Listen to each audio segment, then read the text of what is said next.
ఓం శ్రీ గురుభ్యో నమః. మనం ఎటువంటి వారితో స్నేహం చేయాలి, నిజమైన స్నేహితుల్ని ఎలా గుర్తించాలి, ఈ విషయాల గురించి ఆచార్య చాణక్య చాలా వివరంగా చెప్పారు.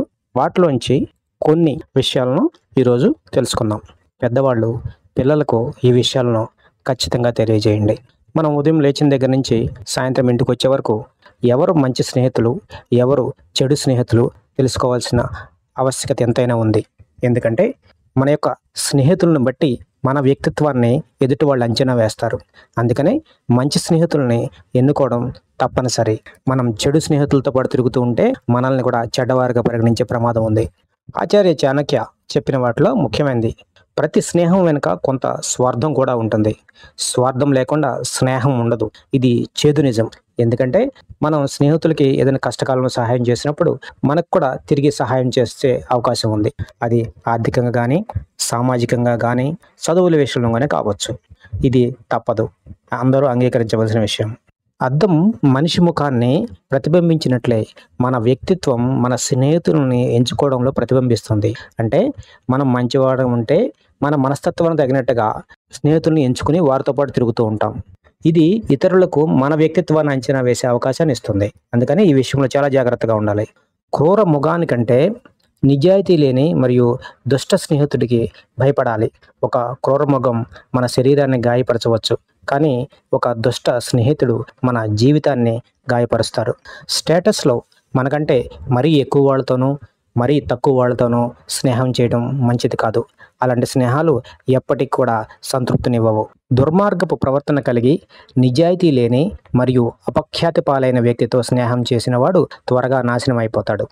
ఎందుకంటే ఈ 3 లక్షణాలు ఉన్నవాళ్ళు మనల్ని ఏదో ఒక సమయంలో మోసం చేస్తారు. ప్రతి ఒక్కరూ చెడు సహవాసాల పట్ల జాగ్రత్త వహించండి. ఎందుకంటే అది భయంకరమైన శత్రువు కంటే వేగంగా మీ పతనానికి దారితీస్తుంది. మరి ఎట్లా? ఇంతమందిలో ఎవరు చెడు స్నేహితులు, ఎవరు మంచి స్నేహితులు తెలుసుకోవటం ఎలా? దీనికి ఆచార్య చాణక్య 4 విధాలను ప్రతిపాదించారు. వాటిలో మొదటిది, కష్ట సమయాల్లో మీ స్నేహితుడిని పరీక్షించండి. నిజమైన స్నేహితులు కష్ట సమయాల్లో తమను తాము బయట పెట్టుకుంటారు. అంటే వాళ్ళ వ్యక్తిత్వం బయటపడుద్ది. నిజమైన స్నేహితుడు అత్యవసర పరిస్థితుల్లో, ఆర్థిక ఇబ్బందుల్లో లేదా వ్యక్తిగత సంక్షోభాల్లో మీకు తోడుగా ఉంటారు. చెడు స్నేహితుడు మీ క్లిష్టమైన సమస్యల్లో మిమ్మల్ని గాలికి వదిలేసి తన స్వార్థాన్ని చూసుకుని వెళ్ళిపోతారు. రెండవది, వారి యొక్క స్వభావాన్ని నిశితంగా గమనించండి. ఒక వ్యక్తికి త్యాగం చేసే స్వభావం ఉందో లేదో గమనించమని చాణక్యుడు సలహా ఇచ్చారు. తమ అహం కంటే ఇతరుల శ్రేయస్సుకు ప్రాధాన్యతను ఇచ్చేవాళ్లే అత్యంత నమ్మదగిన వ్యక్తులు. మూడవది, నిర్ణయంలో సహనం. అంటే ఒక వ్యక్తిని చూసి చూడగానే అతను చెడ్డవాడు, మంచివాడు అనే నిర్ణయం వెంటనే తీసుకోవద్దు. వారితో కొంతకాలం గడపండి. ప్రతి ఒక్క విషయంలో వాళ్ళ యొక్క ప్రతిస్పందన ఎట్లా ఉందో గమనించండి. సిచ్యువేషన్ బేస్డ్ బిహేవియర్ అబ్జర్వ్ చేయండి.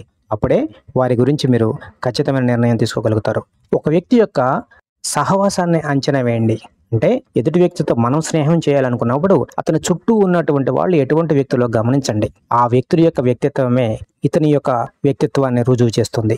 అంటే అతను చెడ్డవాడైతే అతని చుట్టూ చెడ్డవారే తిరుగుతూ ఉంటారు. ఒకవేళ మంచివాడైతే అతని చుట్టూ మంచివాళ్లే తిరుగుతూ ఉంటారు. దీనిని బట్టి అతనితో స్నేహం చేయాలా వద్దా అనేది మనం నిర్ణయం తీసుకోవచ్చు. ఆచార్య చాణక్యుడు చెప్పిన ఆణిముత్యాలు లాంటి విషయాలను ప్రతి నిమిషము గుర్తుకు తెచ్చుకుని మీ స్నేహితులతో మెలగండి. చెడ్డవాడు స్నేహితుడు అని అనుకుంటే తక్షణం దూరం పెట్టడం ప్రారంభించండి. మంచివారిని ఎప్పుడు దగ్గరికి తీస్తే మీ మంచితనం ప్రజలకు తెలుస్తుంది. మరికొన్ని విషయాలతో మరొక వీడియోలో కలుద్దాం. ఓం శ్రీ గురుభ్యో నమః.